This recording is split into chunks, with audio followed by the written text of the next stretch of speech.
은혜로우신 하나님 아버지, 코로나19로 인해 일상의 평안이 깨어진 지 벌써 수개월이 지났습니다. 이 시간 2달 만에 함께 모여 성도들이 함께 마음을 다해 드리는 이 예배를 기쁘게 받아주시기를 원합니다. 눈에 보이지 않는 바이러스는 우리를 철저히 겸손하고 무력하게 만들고 우리 신앙의 본질을 돌아보게 하고 있습니다. 자비로우신 하나님 아버지, 우리에게 허락된 이 재난을 통해서 우리 인간의 허영과 오만함을 내려놓고 하나님 주신 창조 질서를 회복할 수 있는 깨달음을 주시기를 간절히 원합니다. 하나님의 은혜가 없으면 살 수 없는 우리들입니다. 그 한량없는 은혜를 붙잡고 우리 안에 가득한 불안과 두려움의 풍랑이 잔잔해질 수 있도록 도와주시옵소서.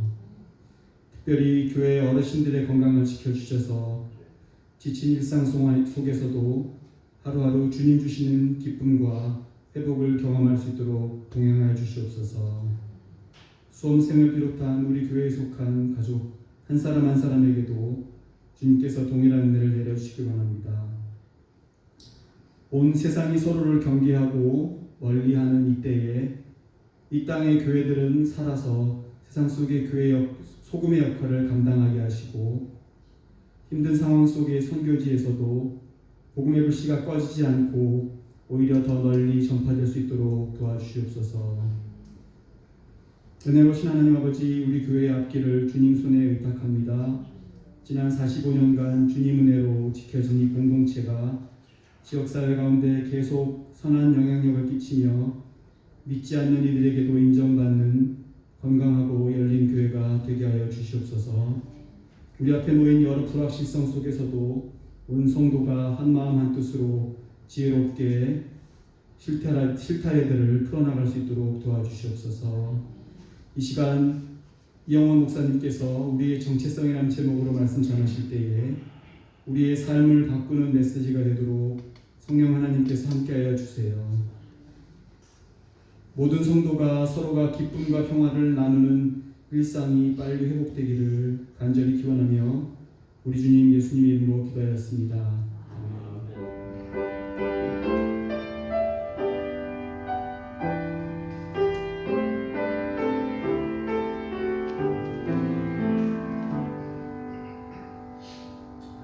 오늘 예배 오신 여러분, 그리고 온라인으로 함께 하시는 성도 여러분, 유튜브로 함께 하시는 여러분, 주님의 이름으로 환영합니다. 오늘 저희들 처음 실시간 온라인 예배를 드려서 조금 운영에 좀 미숙한 부분이 있음을 양해해 주셨으면 좋겠습니다. 이 자리에 함께 오신 성도 여러분들 한 분 한 분과 눈을 맞추면서 반가운 인사를 아까도 하셨지만 인사를 나눠주시면 감사하겠습니다.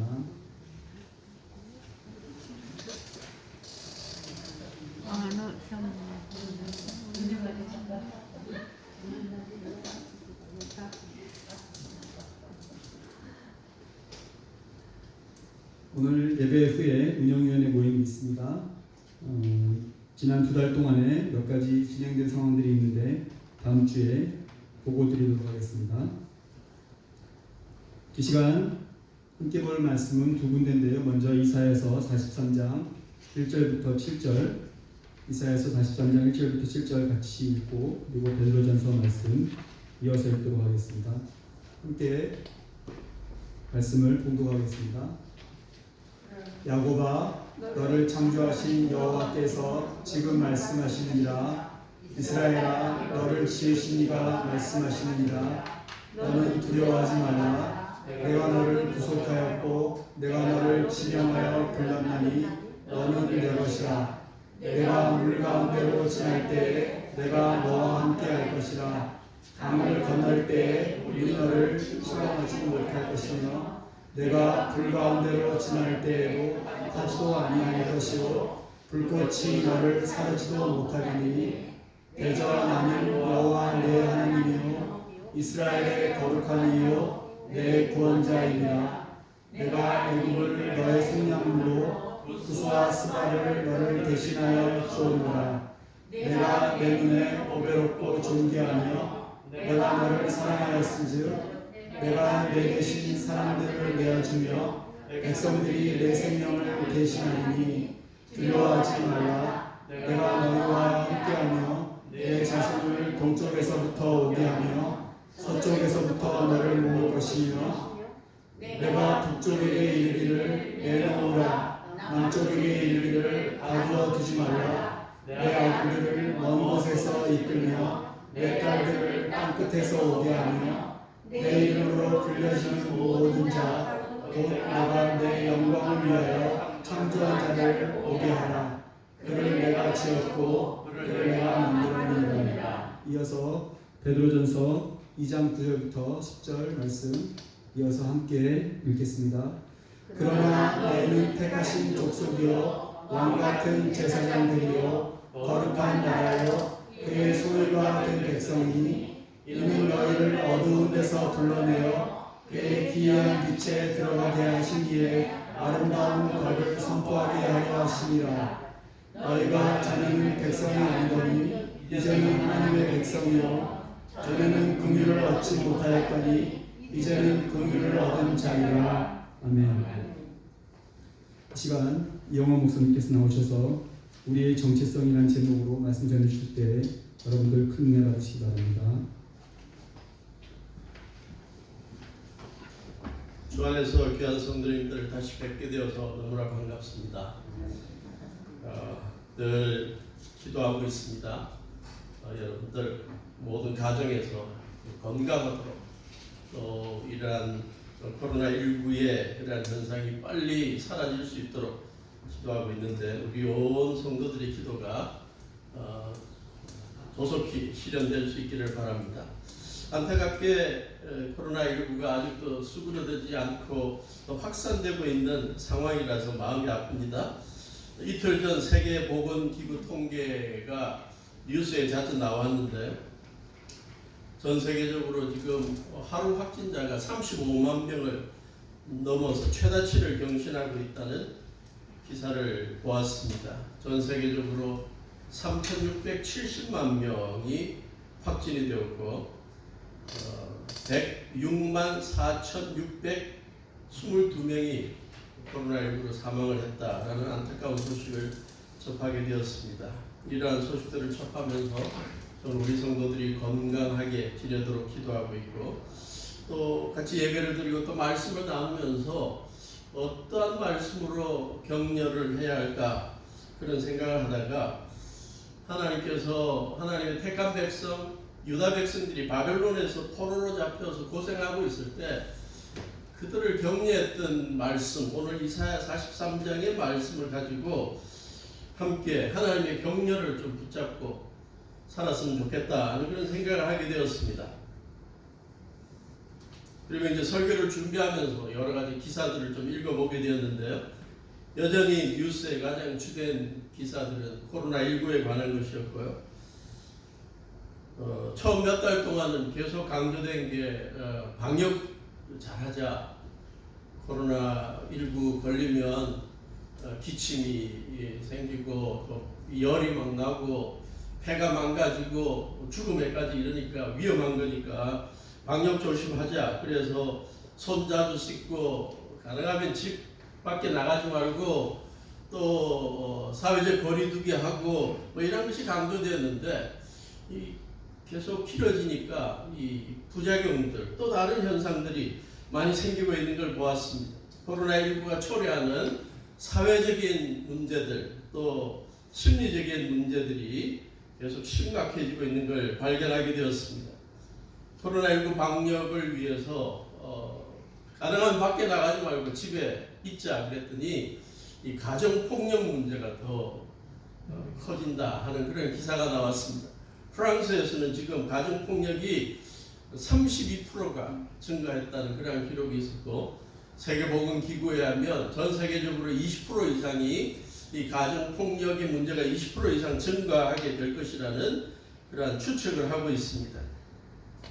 우리 한국에서 코로나19에 걸렸다가 다 완치된 사람에 관한 기록도 읽게 되고 너무 마음 아팠습니다. 다 치료받고 이제 직장에 갔더니 직장에서 그 동료들이 다 꺼려한다는 거예요.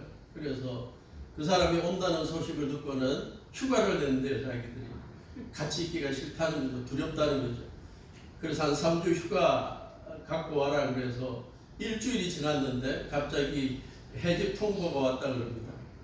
그러니까 이게 처음에는 이 건강의 문제였는데 이제는 관계 문제가 됐고 직장 동료들과의 문제, 결국 직장에서 해고되고 나니까 경제적으로 어려움을 경험하는 이 경제적인 문제가 되어버리는 안타까운 현상을 보게 되었습니다. 미국 MIT 대학에서 연구한 결과를 읽어보게 되었습니다. 사람들 사회적 거리두기 한다고 격리시켜 놨더니 10시간 동안 홀로 격리시킨 후에 뇌 MRI를 찍어봤더니 사람을 10시간 동안 굶겨 놨을 때의 뇌 현상하고 같더래요. 그래서 집중력이 저하되고 기억력이 저하되고 우울증이 오고 불안 증세가 생기더라. 감염병을 막기 위해서 사회적 거리두기를 오래 하면 오히려 감염병에 약해지게 되는 역설적인 현상이 생기더라. 코로나19로 말미암아 사람들이 심리적으로 상당히 많은 문제들을 경험하는 것을 여러 심리학자들이 소개하고 있습니다. 스트레스가 심해지고요, 불안해하고 답답해하고 어지럼증을 느끼고 사람 만나는 걸 기피하고 잠을 잘 못 자고 우울증에 걸리고 급기야는 분노를 표출하고, 그래서 전에는 뭐 코로나 블루, 그래서 코로나19 때문에 좀 우울하는 정도였는데 이제는 코로나 레드라는 말까지 나왔다고 합니다. 이제는 이 분노가 표출되는 그런 현상들이 생기고 있다고 합니다. 극단적인 선택을 하는 사람들도 많이 생긴다고 그래요. 인도에서는 61살 사람이 코로나19로 말미암은 이 전염병 현상을 더 못 참겠다. 그래서 그냥 극단적인 선택을 해서 2층에서 뛰어내려 버렸다 그러고, 자신도 양성일까봐 염려하다가 안타까운 선택을 하고, 이탈리아의 한 34살 간호사는 환자들을 치료하다가 자기가 양성이 되었습니다.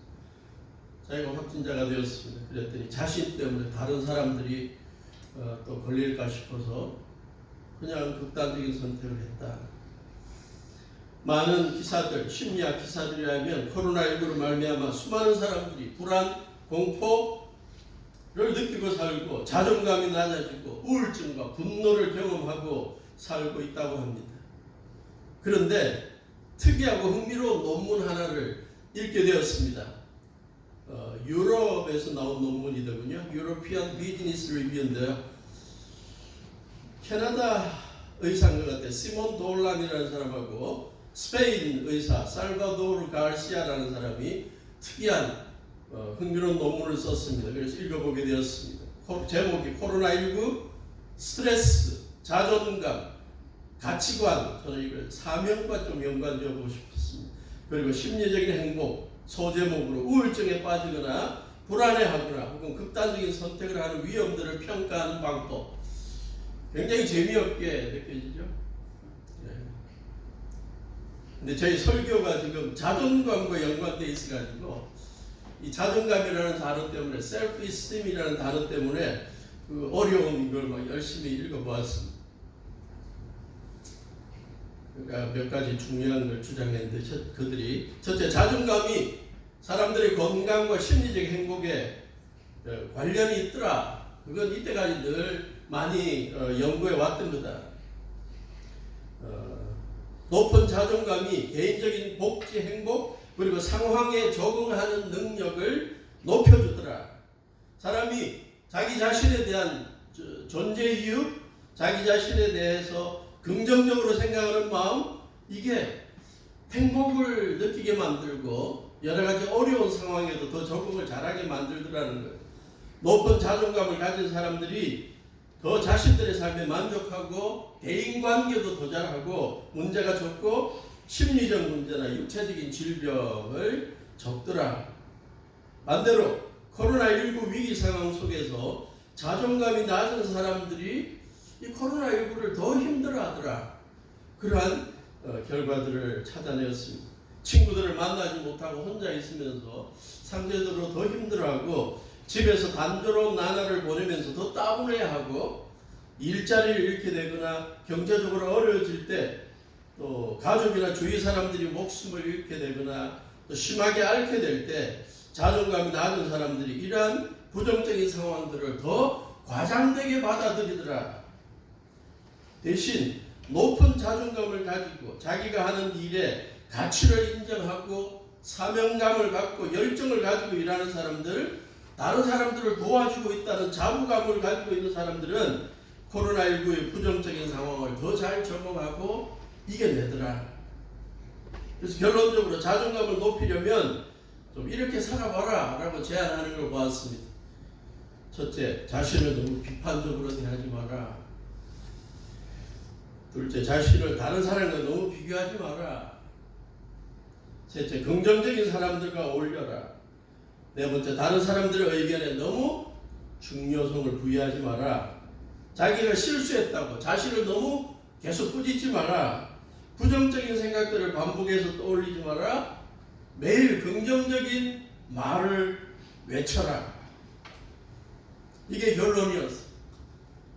그래서 제가 이 논문을 읽으면서, 이 글을 읽으면서 가장 흥미로웠고 또 기뻤던 것은 코로나19가 우리의 가치나 우리의 자존감을 떨어뜨리는 현상도 있지만 반대로 자존감을 가지고 자기의 정체성을 확실하게 붙들고 사는 사람이 코로나19를 더 잘 이기더라.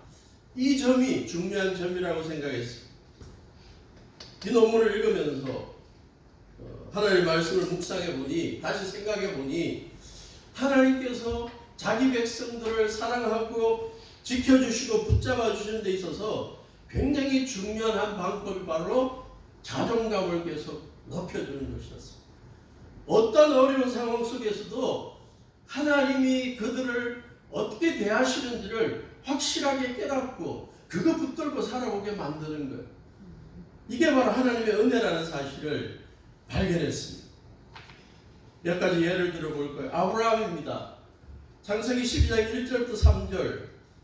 지금부터 제가 구약과 신약에서 하나님께서, 우리 주님께서 또 예수님의 제자들, 사도 바울, 베드로 이런 분이 하나님의 백성들에게 던져주신 자존감을 붙잡게 만드는 구절들을 오늘 많이 뽑았습니다.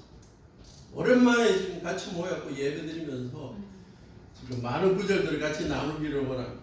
다 중요해요. 빼뜨리려고 그랬더니 빠뜨릴 수가 없었습니다. 제가 바라기는 이 많은 구절들을 여러분 다 외우고 자꾸 코로나19로 기죽으려고 그럴 때마다, 자꾸 우울해지려고 그럴 때마다, 자꾸 그냥 불안해지고 그럴 때마다 이 구절들을 막 되뇌이고, 아까 뭐라 그랬어요? 두 의사가 한 말 마지막에 매일 긍정적인 말을 외치라 그랬죠. 이 하나님께서 우리에게 어떻게 보고 계신지 이 구절들을 좀 외치면 더 잘 이겨 나갈 수 있을 것 같아요.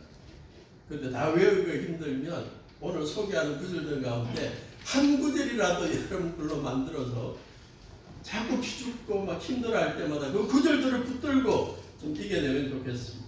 1번 타작가 창세기 12장 1절부터 3절에 같이 읽어볼까요? 시작. 여호와께서 아브라함에게 이르시되 너는 너의 고향과 친척과 아비의 집을 떠나 내가 내게 보여줄 땅으로 가라. 내가 너로 큰 민족을 이루고 내게 복을 주어 내 이름을 창대하게 하리니 너는 복이 될지라. 너를 축복하는 자에게는 내가 복을 내리고 너를 저주하는 자에게는 내가 저주하리니 땅의 모든 족속이 너로 말미암아 복을 얻을 것이라 하신지라. 그때 아브라함이 몇 살이라고요? 75살. 우리 한국으로 벌써 명예퇴직, 은퇴한 지가 10년이 넘었답니다. 보통 75살 되면 이제 이때까지 내가 이루어놓은 업적들을 생각하며 소일하며 골프 좋아하는 사람은 골프도 치고 운동 좋아하는 사람은 운동하고 여행 좋아하는 사람은 여행하고 패키지 여행을 하든 무슨 여행을 하든 그러면서 과거에 이루어놓은 업적 생각하며 하루하루 그냥 소일하고 지낼 줄 몰라. 그런 아브라함에게 하나님께서 나타나셔서 야, 너 지금까지 이룬 거 자꾸 그거 신경 쓰지 마라. 앞으로 더 큰 일을 내가 너에게 맡길 거다. 내가 인도하는 대로 약속의 땅으로 가면 내가 큰 민족을 너를 통해 이루고 너에게 계속 복을 줘서 내가 유명한 사람 되게 만들고 더 중요한 건 땅의 모든 족속이 너로 말미암아 복을 얻게 만들 거다. 너는 보통 사람이 아니야. 앞으로 너를 통해서 땅의 온 민족들이 복을 받게 하는 귀한 사람이 되게 만들 거다. 아브라함에게 이러한 자기 정체성을 심어주고 자존감을 심어준 것입니다. 아브라함은 이 하나님의 도전에 순종했죠. 그래서 나아갔습니다. 그래서 위대한 하나님의 민족을 이루게 되고 수많은 백성들에게 복을 제공하는 사람이 된 것입니다. 출애굽한 백성들, 이스라엘 백성들, 오랫동안 애굽에서 수백 년 동안 정살이하다가 힘들어할 때, 하나님께 울부짖을 때 하나님께서 그들의 기도를 응답해 주셔서 출애굽하게 해주시고 40년 동안 광야에서 뺑뺑이 놀았지만 훈련을 시키신 다음에 약속의 땅으로 들어가게 하십니다. 그런데 그 힘든 광야 생활 하루하루 해나갈 때 그 백성들에게 어떤 정체성을 갖고 살아야 할지 심어주죠. 출애굽기 19장 5절 6절입니다. 같이 읽습니다. 시작. 세계가 다 내게 속하였나니 너희가 내 말을 잘 듣고 내 언약을 지키면 너희는 모든 민족 중에 내 소유가 되겠고 너희가 내게 대하여 제사장 나라가 되며 거룩한 백성이 되리라. 너는 이 말을 이스라엘 자손에게 전할지니라. 너희들 가나안 땅에 들어가기 전에 지금 이 광야에서 힘든 나날을 보내지만 이 과정 속에 이 힘든 광야 생활 속에 하나님의 말씀 나의 율법을 붙들고 지켜나가는 것이 연단되어서 약속의 땅에서 실현하면 너희들 보통 백성 아니다. 제사장 나라가 될 거다. 거룩한 백성으로 쓰임받을 거다. 정체성을 심어주는 거죠. 수백 년이 지난 이 하나님의 약속의 말씀을 귀하게 생각하지 않고 아무렇게나 살아갔고 바알을 섬기고 여러 가지 우상을 섬기던 유다 백성들, 하나님께서 이대로 두면 안 되겠다라고 생각하고 드디어 바벨론 군대를 보내가지고 유다를 치게 만들죠. 유다 나라 망하게 만들고 젊은이들 다 데리고 바벨론에 포로로 잡아갑니다. 수십 년 동안 바벨론에 포로 생활하던 유다 백성들, 늘 그들이 입으로는 찬양할 때는 하나님의 백성이라고 선민이라고 자랑하고 하나님이 우리를 택하셨다고 자랑하고 그랬지만 삶 속에서 선민답게 살지 않고 하나님의 말씀에 불순종하다가 나라까지 빼앗기고 포로 생활하던 그들의 삶을 이렇게 보니까 하나님께서 보시니까 그들이 하나님 앞에 던지는 질문들, 기도 제목들이 다 안타까운 기도 제목들. 하나님, 우리들이 아직도 하나님의 백성이라고 말할 수 있을까요? 하나님이 우리를 벌써 버린 거 아닙니까? 우리 죄가 용서받을 수 있을까요? 우리의 미래가 있나요? 우리가 고향 땅으로 돌아갈 수 있나요? 하나님, 우리 살아가고 계신가요? 아직도? 다시 한번 하나님의 뜻을 이루며 쓰임받는 민족이 될 수 있을까요? 그렇게 마음속에 질문들을 던지고 있을 때 오늘 본문 이사야 43장의 말씀을 통해 하나님께서는 그 실패를 경험하고 후회감을 경험하고 좌절하고 희망 없이 살아가는 그들에게 긍정적인 자상을 심어줍니다. 무슨 소리 하냐? 너희들은 아직도 내 거다. 내가 너희들을 창조했고 내가 너희들을 지명하여 불렀고 내가 너희들의 구원자다. 걱정하지 마라. 내 앞에서 너희들은 여전히 보배롭고 존귀한 자다. 비록 죄에 빠지고 실수하고 불순종하고 살아갔지만 여전히 너희들은 나 앞에 보배롭고 존귀하다. 내가 너희들을 사랑으로 아직도 보듬고 있다. 아직도 너희들을 회개시켜서 다시 한번 새로운 마음으로 나에게 영광을 돌리게 할 것이다. 아직도 너희들의 인생은 끝나지 않았다. 바벨론에 포로된 유다 백성들에게 그들의 존재감을 새롭게 해주고 높은 정체성을 붙들고 살아가도록 힘을 주신 것입니다.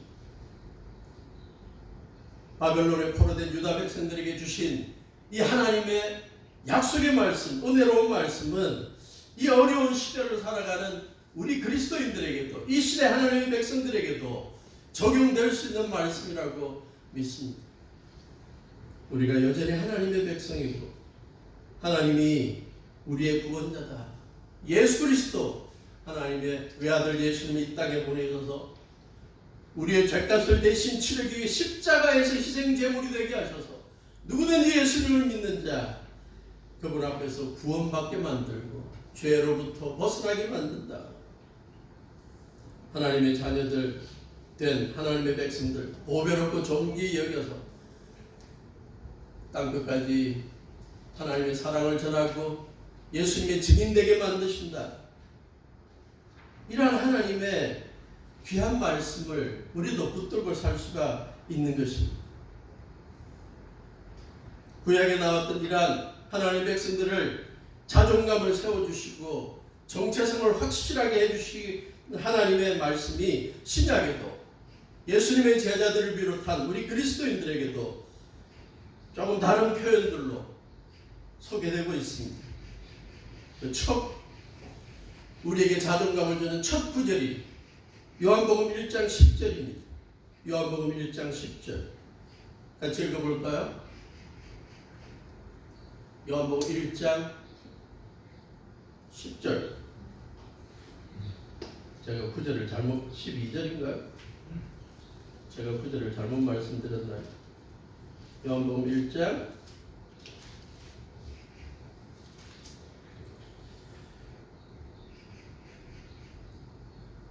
12절 죄송 요한복음 1장 12절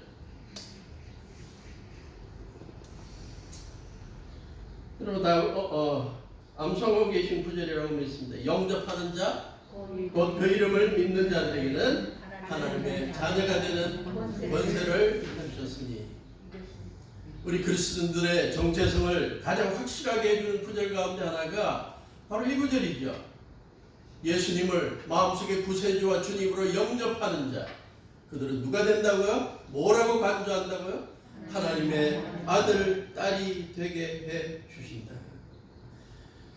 과거의 삶에 상관없이 부귀에 상관없이 능력에 상관없이 누구든지 예수님을 통해 나타난 하나님의 사랑을 받아들이고 마음속에 예수님을 구세주와 주님으로 믿고 인생의 발길을 내딛는 사람들에게 하나님의 아들, 딸이 되게 하는 권세를 주셨다. 이건 혈통으로 되는 것도 아니고 사람의 생각으로도 아니고 사람의 감정으로도 아니고 오직 하나님께로부터 난 자들이다. 이 어려운 시대를 살아가면서 우리 그리스도인들 하루하루 우리가 하나님의 아들, 딸이라는 확신을 가지고 살아갈 수 있기를 바랍니다. 그래서 그 하나님이 아버지 되신 하나님이 자녀들에게 주시는 약속을 붙들고 살 수 있기를 바랍니다. 마태복음 7장 9절부터 11절 어떤 약속이 있습니까? 같이 읽습니다. 너희 중에 누가 아들이 떡을 달라 하는데 돌을 주며 생선을 달라 하는데 뱀을 줄 사람이 있겠느냐? 너희가 악한 자라도 좋은 것으로 자식에게 줄 알거든 하물며 하늘에 계신 너희 아버지께서 구하는 자에게 좋은 것으로 주시지 않겠느냐? 하나님의 아들, 딸 된 우리들에게 믿는 자들에게 예수님께서 약속하십니다. 하나님 아버지께 기도하고 구하라. 그러면 하늘에 계신 아버지께서 구하는 자들, 자녀들에게 좋은 것으로 주신다. 이걸 붙들고 우리는 살아야 할 것입니다. 두 번째, 우리의 정체성을 강하게 해주는 약속의 말씀이 있죠. 요한복음 3장 16절입니다. 외웁니다. 시작. 하나님이 세상을 이처럼 사랑하사 독생자를 주셨으니 이는 그를 믿는 자마다 멸망하지 않고 영생을 얻게 하려 하십니다. 예수님을 믿는 자는, 구세주와 주님으로 믿는 자는 하나님이 세상을 너무나 사랑하셔서 멸망하지 않게 하시고 영생을 얻게 하신다. 예수님을 구세주와 주님으로 믿는 자들이 확신할 수 있는 것, 영생을 가진 자라는 거죠. 이 땅에서의 삶뿐만 아니라 이 땅에서의 삶이 끝나고 난 다음에 저 세상에서도 영원히 살 수 있는 약속을 가진 자다. 천국의 시민이다. 사도 바울의 표현이죠. 하나님의 사랑을 믿고 사는 자들이 가지는 영생의 확신을 우리들에게 소개하고 있습니다. 하나님의 사랑을 받고 있는 우리에게 사도 바울은 이렇게 고백합니다. 로마서 8장 35절부터 39절. 너무 구절을 많이 뽑아서 이걸 빼려고 해도 뺄 수가 없었어. 왜냐하면 너무 귀한 구절, 우리 코로나19 시대에 꼭 맞는 구절이에요. 사도 바울이 복음 전하다가 감옥에 갇히고 온갖 어려움을 당하면서 자기의 인생을 통해 고백하는 겁니다. 같이 읽어볼까요? 시작. 누가 우리를 그리스도의 사랑에서 끊으리요? 환난이나 곤고나 박해나 기근이나 적신이나 위협이나 칼이랴. 기록된 바 우리가 종일 주를 위하여 죽임을 당하게 되며 도살이 당할 양같이 여김을 받았나이다 함과 같으리라. 그러나 이 모든 일에 우리를 사랑하시는 이로 말미암아 우리가 넉넉히 이기느니라. 내가 확신하노니 사망이나 생명이나 천사들이나 권세자들이나 현재일이나 장래일이나 능력이나 높음이나 깊음이나 다른 어떤 피조물이라도 우리를 우리 주 그리스도 예수 안에 있는 하나님의 사랑에서 끊을 수 없으리라. 저기에도 포함시키고 싶은 게 있어요. 코로나19나 사망이나 생명이나 천사들이나 권세자들이나 코로나19나 현재일 코로나19 같은 장래일이나 능력이나 높음이나 기쁨이나 어떤 피조물이라도 하나님의 사랑에서 우리를 빼앗아갈 수가 없다. 이러한 약속의 말씀을 붙들고 당당하게 살아갈 수 있어야 할 것입니다. 신약에 나타나는 우리 그리스도인들의 정체성과 관련된 또 하나의 구절이 있죠. 로마서 3장 23절 24절입니다. 같이 읽습니다. 시작. 모든 사람이 죄를 범하였으며 하나님의 영광에 이르지 못하더니 그리스도 예수 안에 있는 속량으로 말미암아 하나님의 은혜로 값없이 의롭다 하심을 얻은 자 되었느니라. 우리가 다 죄인이지만 하나님의 뜻도 모르고 삶의 목표도 분명하지 않게 살고 우리만을 위해 살아가고 하나님의 뜻에 벗어난 죄인으로 살았지만 하나님의 영광에 이르지 못하고 살았지만 그리스도 예수의 십자가의 대속의 죽음으로 우리의 모든 죄값을 대신 치러주신 속량으로 말미암아 하나님의 그 은혜로 값없이 의롭다 하심을 얻은 자가 되었다. 우리가 하나님 앞에 의인으로 살아간다는 거예요. 주위 사람들이 우리를 죄인이라고 부족한 자라고 무능하다고 온갖 부정적인 말을 해도 우리는 하나님 앞에서 의롭다라고 주장하고 살 수 있다는 거예요. 하루하루 살아가면서 잘못된 결정과 잘못된 판단으로 실수하고 허물 많고 그래도 우리가 예수님 앞에 십자가 앞에 우리의 허물과 죄를 내려놓으면 하나님 앞에 하나님께서는 우리를 의롭게 보아주신다는 거예요. 그래서 사람들의 우리 자신의 부정적인 평가에 대해서도 이겨낼 수 있게 만드는다는 것입니다. 이런 긍정적인 자아상이 필요한 시대가 아닌가 생각합니다. 우리의 삶을 행복에서 빼앗아버리는 죄책감과 후회감 이러한 것들로부터 자유로울 수 있는 비결이 예수님의 십자가에서의 죄 용서함의 그러한 사건이었고 예수님의 십자가에서의 대속의 죽음으로 우리는 하늘 앞에 의도로 나타날 수 있다. 종교개혁자 마르틴 루터 그는 평생 동안 보통 사람들보다 훨씬 많이 이 꿈이나 이런 데서 환상 가운데 사탄이 자꾸 자기를 괴롭히는 그러한 경험을 했다고 합니다. 자기가 한 번은 왈트부르크 성이라는 곳에서 유배 생활을 하고 있을 때 종교개혁 하다가 이 어려움을 당하고 유배 생활을 하면서 거기에서 독일 성경을 막 번역하고 있는 그때에 자기 자신을 되돌아볼 때마다 자기가 상당히